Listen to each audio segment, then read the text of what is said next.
Sheela's 5 stars kitchen. இன்னைக்கு நம்ம கிச்சன்ல என்ன பார்க்க போறோம்னா நெத்திலி ஃப்ரை.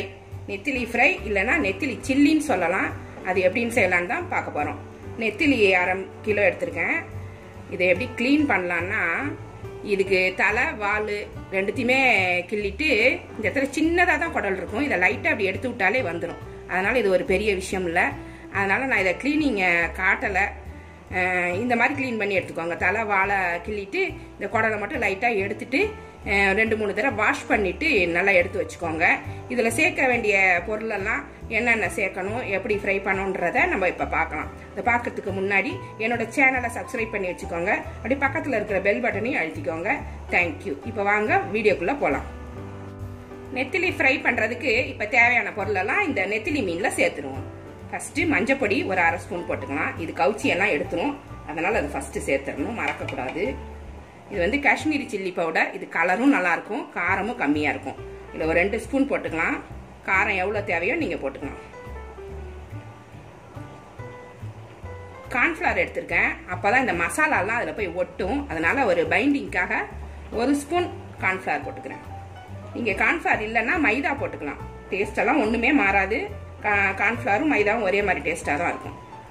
இது அரிசி மாவு எடுத்திருக்கேன். இதில் ஒரு 2 ஸ்பூன் போட்டுக்கோங்க. இது வந்து ரொம்ப நேரத்துக்கு நெத்திலி ஃப்ரையை வந்து மொறுமொறுன்னு அப்படியே வச்சுருக்கோம். அதனால் நான் அரிசி மாவு 2 ஸ்பூன் போடுறேன். இந்த ரெட் கலர் பவுடர் எடுத்திருக்கேன். இது ஒரு அழகாக இருக்கும்னு போட்டிருக்கேன். உங்களுக்கு தேவைன்னா இது போட்டுக்கோங்க, இல்லைன்னா விட்டுடலாம். இது ஒரு 1/4 ஸ்பூன் போடுறேன் நான். மிளகுத்தூள் ஒரு 1/2 ஸ்பூன் போடுறேன். இது ஒரு டேஸ்ட் கொடுக்கும். இது வந்து மசாலா பவுடர், கறி மசாலா பவுடரு. இது ஒரு 1/2 ஸ்பூன் போட்டுக்கிறேன்.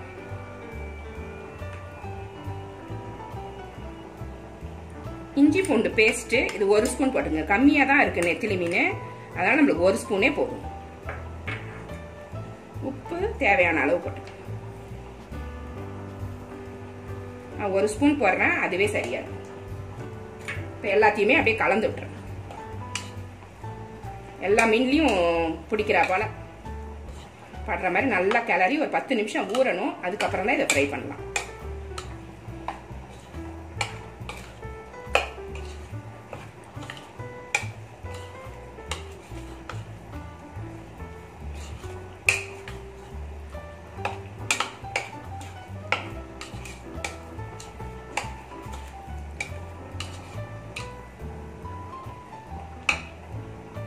இது கிளறி இந்த மாதிரி எடுத்து வச்சிடணும். இது ஒரு 10 நிமிஷம் மூடி வச்சிங்கன்னா இந்த உப்பு காரம்லாம் அந்த மீனுக்குள்ளார போயிடும். நல்லா இழுத்துக்கிட்டதுக்கு அப்புறம் நம்ம ஃப்ரை பண்ணாதான் கரெக்டா இருக்கும். இது ஊறட்டும் 10 நிமிஷம். நெத்திலி மீன் நல்லா ஊறிடுச்சு. எண்ணெய் காய வச்சிருக்கேன். எண்ணெய் சூடான உடனே இதை பொரிச்சு எடுத்துட வேண்டியதான். எண்ணெய் சூடாயிடுச்சு. கொஞ்சம் கொஞ்சமா போட்டுக்கோங்க. எண்ணெயும் கொஞ்சமா ஊற்றி பொரிச்சுக்கோங்க. அதிகமா எண்ணெய் ஊற்றி பொரிச்சிங்கன்னா அப்புறம் அவ்வளோ பொரிச்ச எண்ணெயும் வேஸ்டா போயிடும். கொஞ்சமா ஊற்றி அளவா பொரிச்சுக்கோங்க.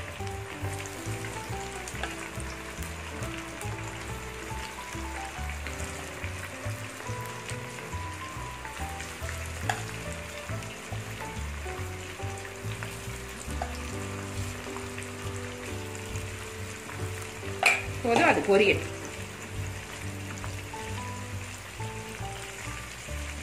கொஞ்சம் வெந்த உடனே திருப்பி போட்டுக்கோங்க. எல்லா பக்கமும் நல்லா கிறிஸ்பியா எடுத்துக்கோங்க. மெதுவா திருப்பி போடுங்க, உடஞ்சிரும்.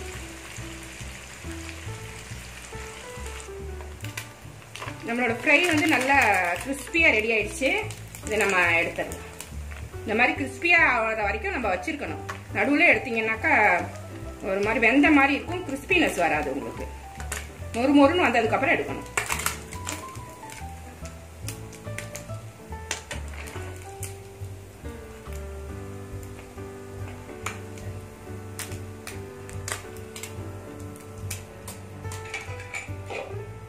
இன்னும் கொஞ்சம் போட்டுருங்க.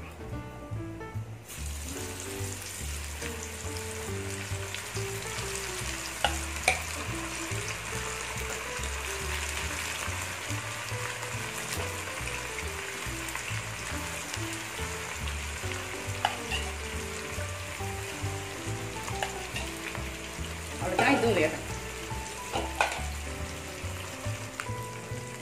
நெத்திலி சில்லி கொஞ்சம் எடுக்கிறதுக்கு முன்னாடி கொஞ்சமா கருவேப்பிலை இது கூட போட்டுருங்க. அதுவும் சேர்ந்து அது கூடயே மொறுன்னு வெந்து போயிடும். நல்லா கிறிஸ்பி ஆனதுக்கு அப்புறம் அதையும் சேர்த்து இதுல போட்டுருங்க. அதான் வாசமா இருக்கும்.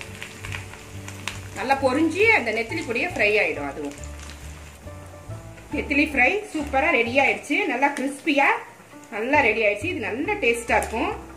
சட்டுன்னு செஞ்சிடலாம். இதை நம்ம அழகா எடுத்துக்கலாம். இது சாப்பிடும்போது சூடா போட்டு அப்பப்ப சாப்பிடுங்க. அப்பதான் நல்லா இருக்கும். பிசைஞ்சு ஃப்ரிட்ஜில் வச்சிருங்க. சாப்பிட்றதுக்கு கொஞ்ச நேரத்துக்கு முன்னாடி போட ஆரம்பிச்சிங்கன்னாக்கா நம்மளுக்கு நல்லா இருக்கும். நல்லா கிடைச்சிடும்.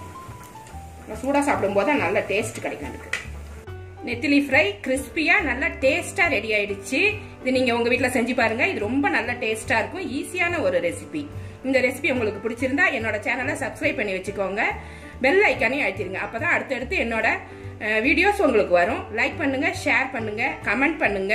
இவ்வளவு நேரம் என்னோட வீடியோ பார்த்தா எல்லாருக்குமே நன்றி. தேங்க்யூ.